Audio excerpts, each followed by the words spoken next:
کو جوڑ دیں. اس کے بعد آتا ہے نون شعبان، جو آخر میں نون آتا ہے. جو کوئی ان چاروں چیزوں پر عمل کرتا ہے، نیک اعمال کر کے شرافت اس کو حاصل ہوتی ہے، بزرگی اس کو حاصل ہوتی ہے، علو مرتبہ اس کو ملتا ہے، الفت اس کو عطا ہوتی ہے اس مہینے کے اندر.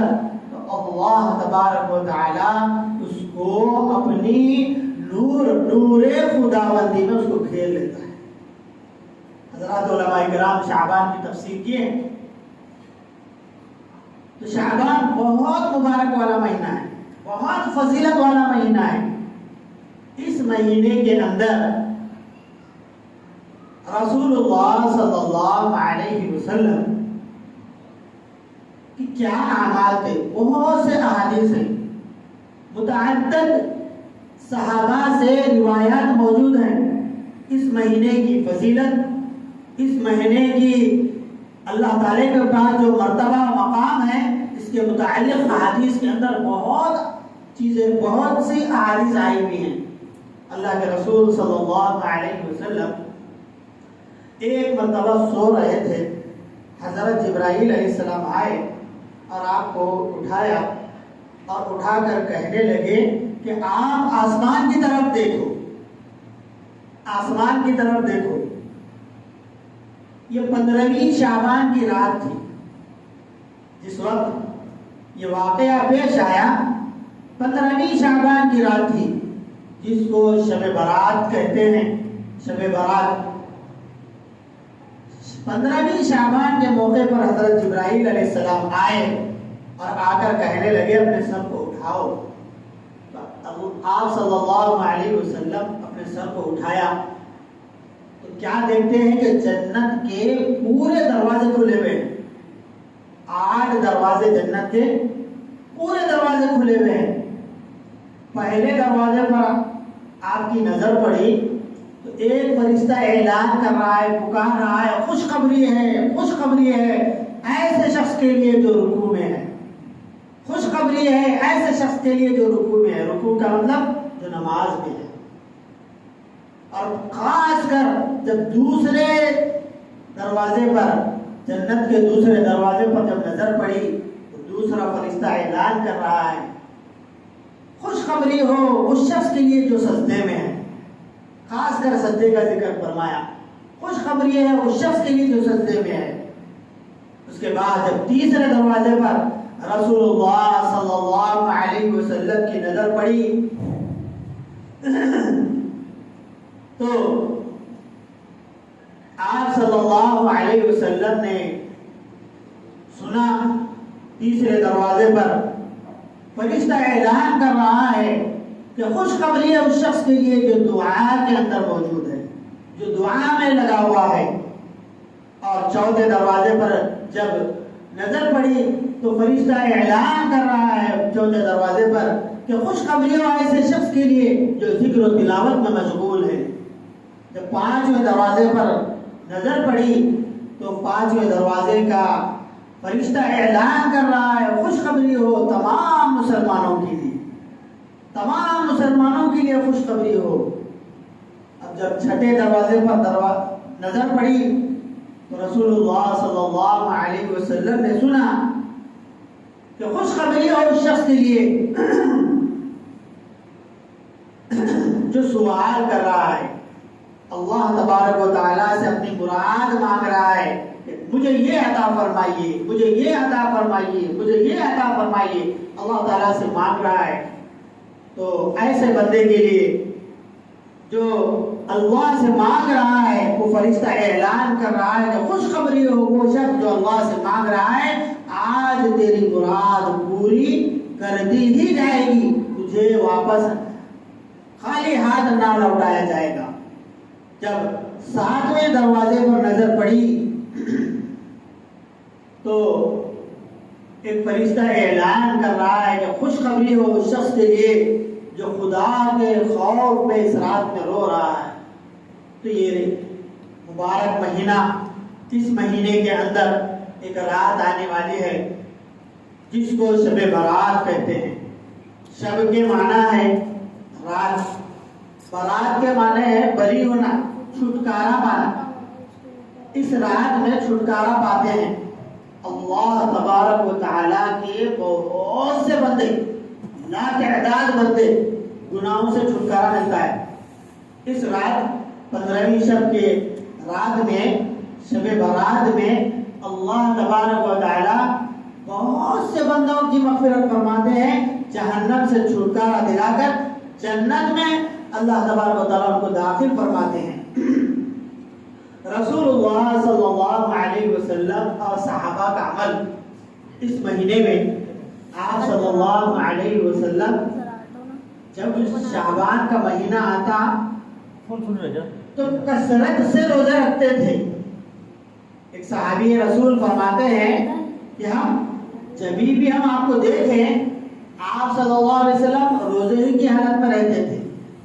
کبھی 15ویں شب کے بعد جب 16ویں شعبان، 15 شعبان کے بعد جب 16ویں شعبان کو ہم جب دیکھتے تھے تو ایسا محسوس ہوتا تھا کہ آپ روزہ ہی نہیں رکھ رہے ہوں گے، آپ ہمیشہ روزہ نہیں رکھتے تھے ہوں گے۔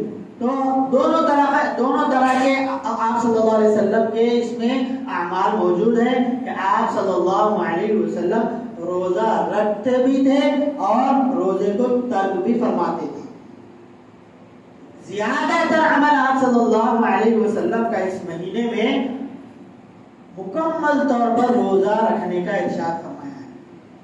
صحابہ کرام بھی آپ صلی اللہ علیہ وسلم امت پر شفقت کرتے ہوئے، امت پر محبت کرتے ہوئے یہ ارشاد فرمایا کہ اس مہینے کے 15 دنوں میں روزہ رکھیں اور بقیہ 15 دنوں میں ترک فرمائیں، کیونکہ رمضان آ رہا ہے تازہ دم رہنے کے لیے۔ اگر پورا مہینہ اگر روزہ رکھ لیتے بیٹھیں گے تو پھر رمضان کے روزوں پہ اثر پڑے گا۔ اس لیے رسول اللہ صلی اللہ علیہ وسلم امت پر شفقت کرتے ہوئے آپ صلی اللہ علیہ وسلم نے فرمایا کہ 15 دن روزہ رکھیں اور 15 دن ترک فرمائیں۔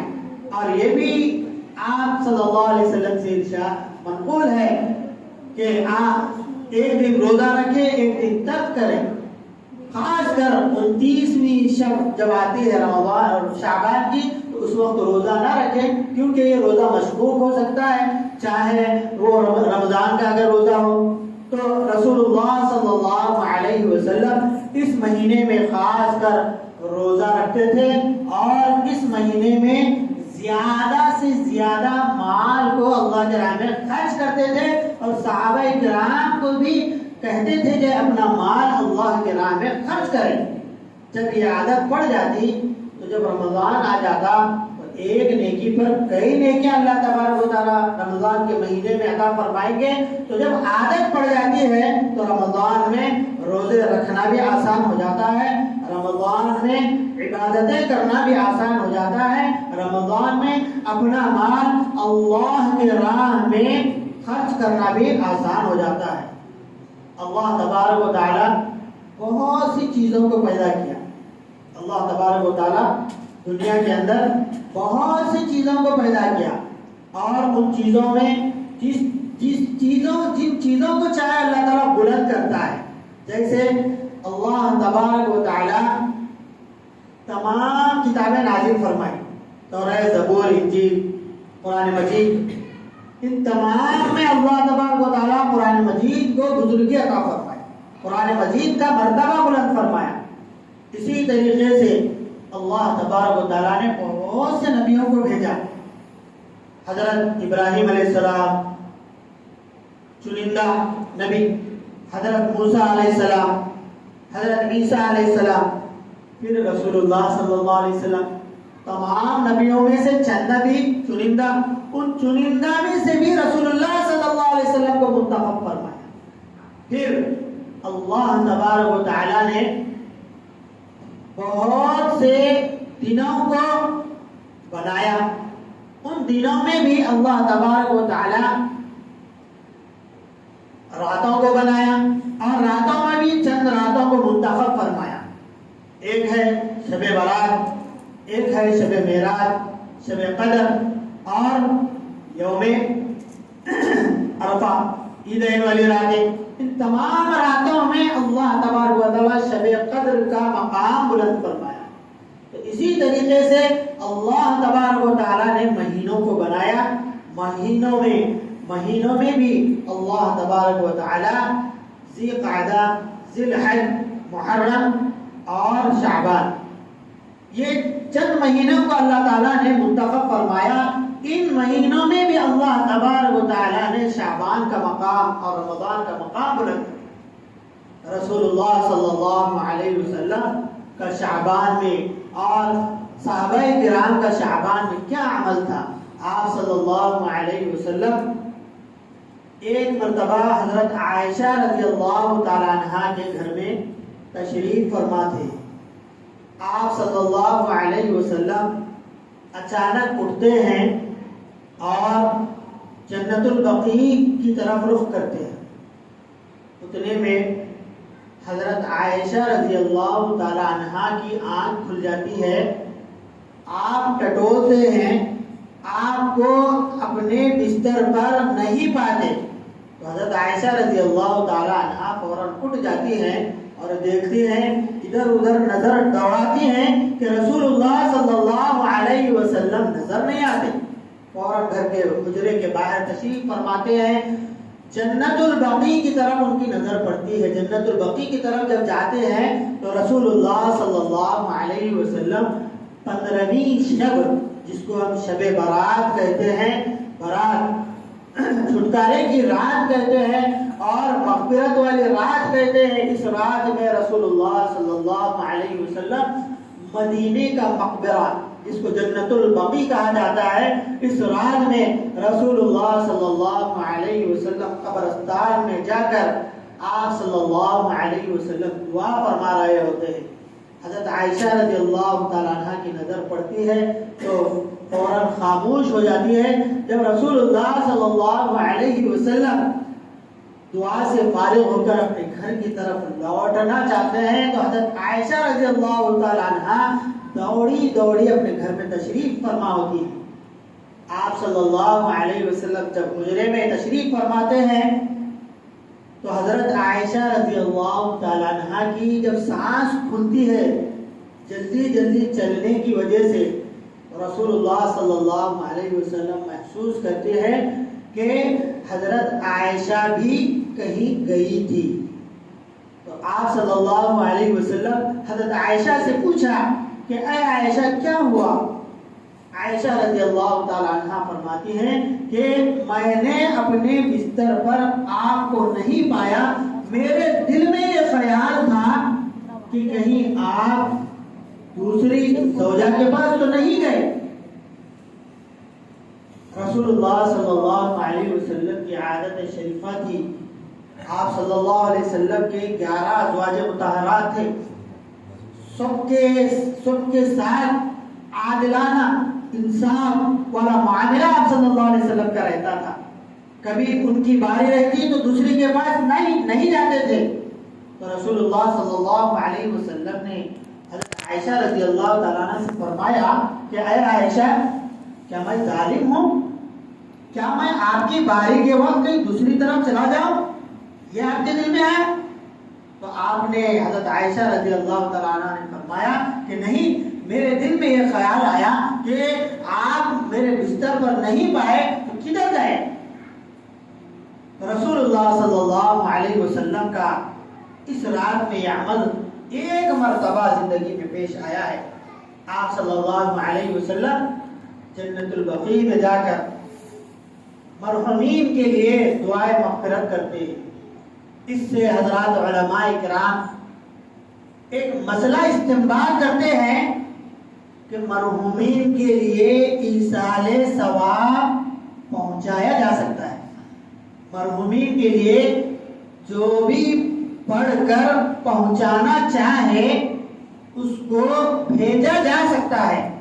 بہت سے حضرات کا یہ خیال بھی ہے مر گئے ختم، ایک بار مر گئے ختم، اس کے عمل اس کے ساتھ، دوسرے پہنچائے تو کہاں سے پہنچائیں، کہاں سے ہمارے کو ملیں گا؟ ایسی بات نہیں ہے۔ رسول اللہ صلی اللہ علیہ وسلم کے عمل سے ثابت ہو رہا ہے کہ اگر کوئی بندہ اپنے مرحوم کے لیے دعائیں مغفرت کرتا ہے یا ذکر و تلاوت کر کے اس کا ثواب پہنچانا چاہتا ہے یا کوئی چیز خیرات صدقہ و خیرات کر کے مرحوم تک اس کا ثواب پہنچانا چاہتا ہے تو اللہ تبارک و تعالیٰ اس کے اس عمل سے مرحوم تک اس کا ثواب پہنچاتے ہیں۔ رسول اللہ صلی اللہ علیہ وسلم ایک مرتبہ جنت البقیع میں تشریف لیے گئے۔ حضرات علماء کرام اس حدیث کی تشریح میں فرماتے ہیں کہ جو عمل رسول اللہ صلی اللہ علیہ وسلم سے جتنا ثابت ہے اتنا ہی ہمیں کرنا چاہیے، جس درجے کا ثابت ہے اس کو اتنا ہی درجہ دینا چاہیے۔ یہ نہیں کہ بڑا چڑھا کے، اب جیسے شب برات، اب شب برات کو شب قدر سے بڑا مرتبہ دے رہے، شب برات کو شب قدر سے بڑا مرتبہ دے رہے، اور شب برات میں رسول اللہ صلی اللہ علیہ وسلم جنت البقیع میں ایک مرتبہ تشریف لے گئے۔ آپ 23 سالہ زندگی میں جب شب برات کا موقع پیش آیا، جب آپ صلی اللہ علیہ وسلم جنت البقیع میں تشریف لے گئے، اس کے بعد بھی آپ صلی اللہ علیہ وسلم کئی سال باحیات تھے۔ آپ صلی اللہ علیہ وسلم کئی سال باحیات تھے۔ ایک ہی مرتبہ پھر اگر ایسا ہوتا تو آپ صلی اللہ علیہ وسلم ہر شب برات میں صحابہ کو بھی کہتے کہ ہر شب برات میں قبرستان جانا چاہیے، ہر شب برات میں مرحومین کے لیے مغفرت کرنی چاہیے۔ ویسے تو روزانہ قبرستان جانا چاہیے۔ قبرستان موت سے اتنے غافل ہیں، ہم لوگ اتنے غافل ہو چکے ہیں کہ دنیا کی زندگی میں مصروف ہو چکے ہیں، موت کو بھلا بیٹھے ہیں۔ قبرستان جانا اس لیے ہے کہ موت کی یاد تازہ ہو جائے۔ جب موت کی یاد آدمی کے اوپر سوار ہوتی ہے، جب موت آدمی کے اوپر سوار ہوتی ہے کہ ایک دن مجھے مرنا ہے، ایک دن مجھے قبر کے گڑھے میں جانا ہے، قبر کا گڑھا بہت اندھیرا ہے، وہاں نہ کوئی بیوی آئے گی، نہ شوہر آئے گا، نہ بچے آئیں گے، کوئی نہیں آئیں گے، اپنے اعمال اپنے ساتھ رہیں گے۔ یہ ذہن میں اگر رہے گا تو پھر روزانہ قبرستان کو جایا کرے۔ لیکن شب برات میں خاص طور پر یہ نیت کر کے کہ یہ شب برات کا عمل ہے، شب برات کا ہی عمل ہے، قبرستان جانا شب برات کا ایک حصہ ہے، یہ بدعت ہے، یہ دین میں ایک نئی چیز پیدا کرنا ہے۔ حالانکہ رسول اللہ صلی اللہ علیہ وسلم پوری زندگی میں ایک مرتبہ شب برات کے موقع پر جنت البقیع تشریف لے گئے تھے، تو ہمیں بھی چاہیے کہ ایک مرتبہ رسول اللہ صلی اللہ علیہ وسلم کی اس سنت کو زندہ کریں۔ لیکن ایسی بات نہیں ہے کہ آپ دن کو نہ جائیں، لیکن ایسی بات نہیں ہے کہ آپ رات کو نہ جائیں، ہاں ضرور جائیں، روزہ نہ جائیں، یہ منع ہے کہ شب برات میں قبرستان جانا یہ شب برات کا ایک حصہ ہے، یہ سمجھ کر جانا یہ بدعت ہے۔ اللہ تعالیٰ سے دعا ہے اور بھی بہت سی چیزیں شب برات کے موقع پر، اتوار کی شب یہاں پر انشاءاللہ جلسہ ہوگا، اس شب میں شب برات کے متعلق اور بھی بہت سی باتیں آئیں گی۔ اللہ تعالیٰ سے دعا ہے کہ اللہ تبارک و تعالیٰ میں جو کچھ کہا گیا ہے، سنا گیا ہے، ہم سب کو اللہ تبارک و تعالیٰ اس پر عمل کرنے کی توفیق نصیب فرمائے، آمین۔ وآخر دعوانا الحمد للہ رب العالمین۔ سنت ادا نہیں کیا